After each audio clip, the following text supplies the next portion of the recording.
حضرات گرامی السلام علیکم ورحمۃ اللہ وبرکاتہ۔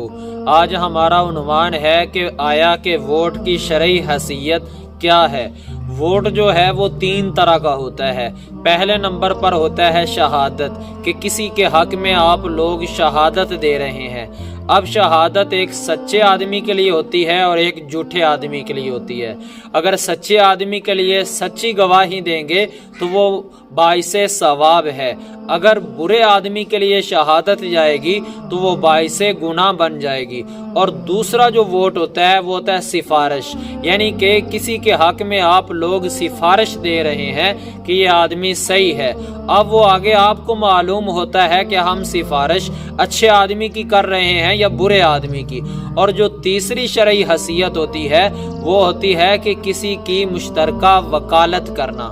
اب ان 3 حیثیتوں میں جس طرح نیک، صالح اور قابل آدمی کو ووٹ دینا باعث ثواب ہے، اسی طرح کسی ظالم آدمی کو جو ناقابل ہو تو اس آدمی کو ووٹ دینا جھوٹی گواہی بھی ہے اور بری سفارش بھی ہے، اور حقوق مشترکہ میں وکالت بھی، یعنی کہ جھوٹی وکالت۔ اور اسی طرح اگر آپ جس ظالم آدمی کو ووٹ دے رہے ہو اس کے تباہ کن جو اثرات ہوں گے وہ آپ کے بھی نامہ اعمال میں لکھے جائیں گے۔ جس طرح قرآن و سنت سے ثابت ہوا کہ ایک جاہل، ظالم اور فاسق اور اسی طرح ناکام آدمی کو ووٹ دینا یہ گناہ عظیم ہے، اسی طرح نیک، صالح اور اچھے فرد کو ووٹ دینا وہ باعث ثواب بھی ہے۔ اس لیے میرے عزیز محترم بھائیو، جس حلقے کے اندر نیک، صالح آدمی کھڑا ہوا ہو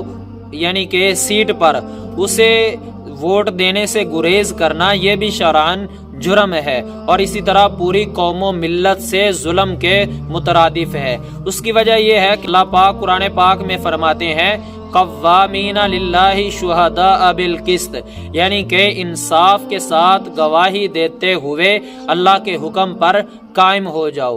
اور دوسری جگہ پہ اللہ پاک نے فرمایا وَأَقِيمُوا الشَّهَادَةَ لِلَّهِ، یعنی کہ اللہ کے لیے سچی شہادت قائم کرو۔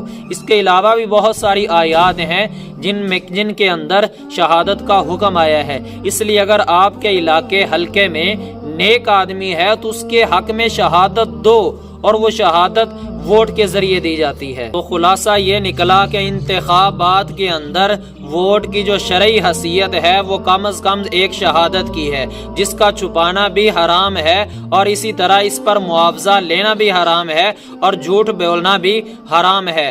اور اس میں محض سیاسی ہار جیت یا دنیا کا کھیل سمجھنا یہ بہت بڑی غلطی ہوتی ہے۔ اس لیے آپ کے ووٹ اور شہادت کے ذریعے جو بھی آپ کا نمائندہ حلقے کا اسمبلی میں پہنچے گا وہ اس سلسلے میں جتنے بھی اچھے یا برے اقدامات کرے گا ان کے اندر آپ بھی پورے شریک ہوں گے، اور اسی طرح بروز محشر سزا اور جزا کا جو بھی فیصلہ ہوگا اس کے اندر آپ بھی شریک ہوں گے۔ اس لیے اگر ووٹ اچھے کو دیں گے تو وہ اچھا کام کرے گا تو آپ کے لیے بھی باعث اجر بن جائے گا، اگر برے آدمی کو دیں گے، ظالم آدمی کو ووٹ دیں گے تو وہ برے کام کرے گا تو اس کی برائی کے اندر آپ بھی حصہ دار ہوں گے۔ یہ میرے عزیز بھائیوں، میری جو ذاتی رائے ہے وہ یہی ہے کہ آپ دیندار لوگوں کو ترجیح دیں۔